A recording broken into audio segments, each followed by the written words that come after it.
नमस्कार, मैं नवीन कुमार। आइए डालते हैं एक नज़र आज की खबरों पर। रालोजपा के राष्ट्रीय अध्यक्ष और पूर्व केंद्रीय मंत्री पशुपति कुमार पारस ने स्पष्ट किया कि उनकी पार्टी बिहार में महागठबंधन का हिस्सा बनेगी। उन्होंने कहा कि आगामी विधानसभा चुनाव में रालोजपा सम्मानजनक संख्या में जिताऊ और टिकाऊ उम्मीदवार उतारेगी। उन्होंने बताया कि पटना में होने वाले अंबेडकर जयंती समारोह के दौरान वे कार्यकर्ताओं के बीच यह घोषणा करेंगे कि पार्टी महागठबंधन के तहत कितने सीटों पर चुनाव लड़ेगी। पारस ने बताया कि वो पूरे बिहार का दौरा कर रहे हैं और औरंगाबाद इस अभियान का 15वां जिला है। उनकी पार्टी का हर जिले में मजबूत संगठन है जो महागठबंधन के साथ मिलकर चुनावी समर में पूरी ताकत झोंकेगा। अमित शाह ने इस साल अक्टूबर-नवंबर में होने वाले बिहार विधानसभा चुनाव की कमान संभाल ली है। चुनाव की तैयारियों और मुद्दों को धार देने के लिए अमित शाह इस महीने के अंत में 29 और 30 मार्च को बिहार आ सकते हैं। लोकसभा चुनाव के बाद महाराष्ट्र, हरियाणा और दिल्ली में ऐतिहासिक जीत की हैट्रिक में अहम भूमिका निभाने वाले शाह बिहार में राजग में एकजुटता का भी संदेश देंगे। उच्च पदस्थ सूत्रों के अनुसार अमित शाह के बिहार दौरे के कार्यक्रमों को अंतिम रूप दिया जा रहा है। बिहार में अमित शाह ने भाजपा के साथ साथ राजग के वरिष्ठ नेताओं से बैठक कर राजनीतिक हालात की समीक्षा कर सकते हैं। इसके साथ ही अमित शाह राजग के एकजुट होकर चुनाव लड़ने और एक दूसरे के लिए चुनाव प्रचार करने का संदेश दे सकते हैं। लोकसभा चुनाव के दौरान बिहार से लेकर आंध्र प्रदेश तक राजग ने एकजुट होकर चुनाव प्रचार किया था। दिल्ली विधानसभा चुनाव के दौरान भी उम्मीदवार नहीं होने के बावजूद राजग के घटक दलों ने भाजपा उम्मीदवारों के लिए प्रचार करने मैदान में उतरे थे। बिहार ने एक बार फिर देश के डिजिटल परिवर्तन में अग्रणी भूमिका निभाते हुए एक बड़ी उपलब्धि हासिल की है। स्मार्ट प्रीपेड मीटरिंग के बेहतर क्रियान्वयन के लिए Bihar state power holding company limited को ईटी गवर्नमेंट डिजिटेक अवार्ड 2025 में स्वर्ण पुरस्कार से सम्मानित किया गया है। यह सम्मान नई दिल्ली में आयोजित समारोह में दिया गया, जिसमें राज्य की पहला Bihar proud of bearer of universal smart prepaid metering for the nation को digital transformation leader in public sector श्रेणी में श्रेष्ठ घोषित किया गया है। इस अवसर पर पुरस्कार ग्रहण करते हुए ऊर्जा विभाग के सचिव सह chairman cum managing director Pankaj Kumar Pal ने बताया कि स्मार्ट प्रीपेड मीटरिंग की यह पहल उपभोक्ताओं को सशक्त बनाने, बिलिंग प्रक्रिया को पारदर्शी करने और ऊर्जा प्रबंधन को अधिक कुशल बनाने की दिशा में एक बड़ा कदम है। उन्होंने कहा कि यह अभियान महज तकनीकी बदलाव नहीं था, बल्कि एक सामाजिक और प्रशासनिक सुधार का हिस्सा था, जिसमें उपभोक्ता जागरूकता और भागीदारी को प्रमुखता दी गई। इस योजना की सफलता के पीछे राज्य भर में चलाए गए व्यापक जागरूकता अभियानों की अहम भूमिका रही। ग्रामीण इलाकों में चेक मीटर लगाए गए ताकि उपभोक्ता स्वयं तुलना कर सके कि डिजिटल और स्मार्ट मीटर में कोई अंतर नहीं है। सभी सरकारी भवनों में भी स्मार्ट प्रीपेड मीटर लगाए जा रहे हैं।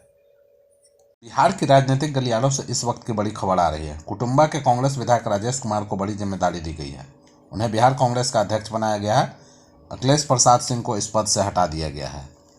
बता दें कि पिछले दिन प्रदेश प्रभारी और प्रदेश अध्यक्ष के बीच तालमेल की कमी दिखी थी।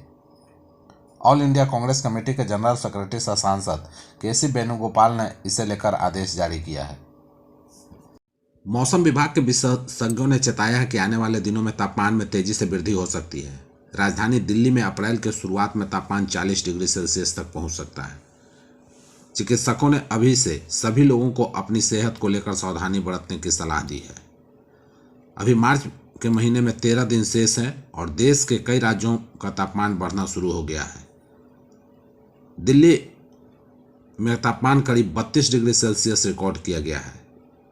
मौसम विभाग की माने तो अभी से आने वाले महीने में कई राज्यों के लिए लू की चेतावनी भी जारी की गई है। उत्तर पश्चिम भारत में अगले एक सप्ताह में अधिकतम तापमान में उल्लेखनीय वृद्धि होने की आशंका जताई गई है। बढ़ती गर्मी कई गंभीर बीमारियों का भी कारण बन सकती है। स्वास्थ्य विशेषज्ञों ने कहा कि सभी लोगों को अभी से सावधान हो जाने की आवश्यकता है। देश के कई हिस्सों में जिस तरह की गर्मी महसूस की जा रही है, ये मई-जून में रिकॉर्ड तोड़ सकती है। बीजेपी में खलबली के बाद सम्राट चौधरी का यू टर्न, अपनी मां की जयंती पर राजकीय समारोह के फैसले को वापस लेने की मांग की। बिहार सरकार के कैबिनेट विभाग ने 5 दिन पहले यानी 13 मार्च को एक आदेश जारी किया था। इस आदेश ने बिहार के राजनीतिक हलके खासकर बीजेपी के अंदर खलबली पैदा कर दी थी। 13 मार्च को बिहार सरकार के कैबिनेट विभाग ने पत्र जारी कर कहा था कि पूर्व विधायक स्वर्गीय पार्वती देवी की जयंती पर हर साल 15 मार्च को राजकीय समारोह मनाया जाएगा। इस साल 15 मार्च को राजकीय समारोह मनाई भी गई।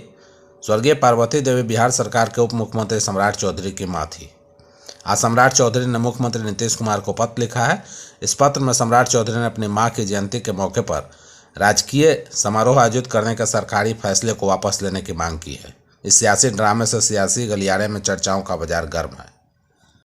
राजनीति के चाणक्य कहे जाने वाले मुख्यमंत्री नीतीश कुमार ने निशांत के बहाने ऐसी चाल चल दी कि अब बिहार विधानसभा चुनाव 2025 के परिणाम आने तक प्रदेश भाजपा की सांसें फूली की फूली रह जाएगी।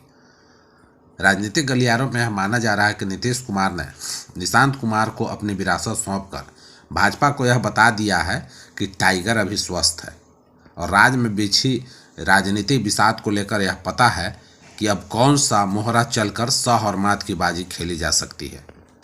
मुख्यमंत्री नीतीश कुमार ने उस खास समय में निशांत कुमार को राजनीति के मैदान में उतारा है जब जेपी आंदोलन से निकले नेता अपनी अंतिम पारी खेल रहे हैं और राज्य में युवा नेतृत्व के आगमन की धड़कन सुनाई देने लगी है। राजद जहां तेजस्वी, तेज प्रताप और मीसा भारती के सहारे युवा नेतृत्व को आगे कर रखा है, तो लोजपा ने चिराग पासवान को, कांग्रेस ने कृष्णा और कन्हैया की जोड़ी को उतारा है।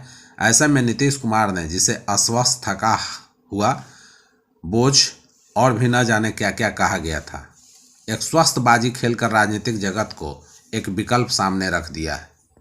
बिहार में प्राइवेट स्कूल की मनमानी पर अक्सर सवाल उठते रहते हैं। बिहार विधानसभा में प्राइवेट स्कूल की मनमानी का मुद्दा विपक्ष ने उठाया। विपक्ष ने आरोप लगाया कि शिक्षा का अधिकार के तहत निजी स्कूलों में काफ़ी कम नामांकन होता है।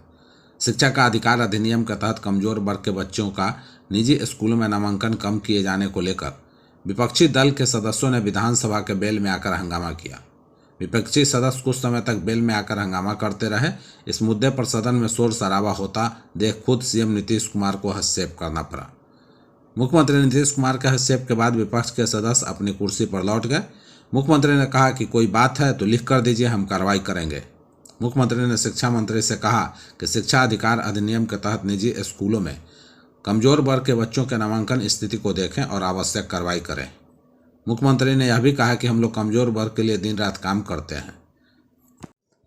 पटना जिला के मनेर अधिसूचित क्षेत्र के पूर्व वार्ड कमिश्नर लक्ष्मी देवी के पुण्यतिथि पर श्रद्धांजलि सभा का आयोजन मनेर अस्पताल के समीप किया गया। श्रद्धांजलि सभा में आए अतिथियों ने उनके फोटो पर पुष्प अर्पित कर उनके बताए मार्ग पर चलने का संकल्प लिया। इनके पुत्र विजय कुमार पूजा पाठ कर कार्यक्रम की विधिवत शुरुआत की। मौके पर इंजीनियर अजय कुमार, डॉक्टर रंजीत कुमार, गोपाल प्रसाद, उदयनंद प्रसाद, अनीता गुप्ता, पूजा गुप्ता, सुनीता गुप्ता, प्रियंका गुप्ता, लोचन प्रसाद, खुशी कुमारी, अस्मित राज, अन्वी कुमारी, हैप्पी कुमार सहित अनेक गणमान्य लोगों ने पुष्पांजलि कर अपने अपने विचार रखे।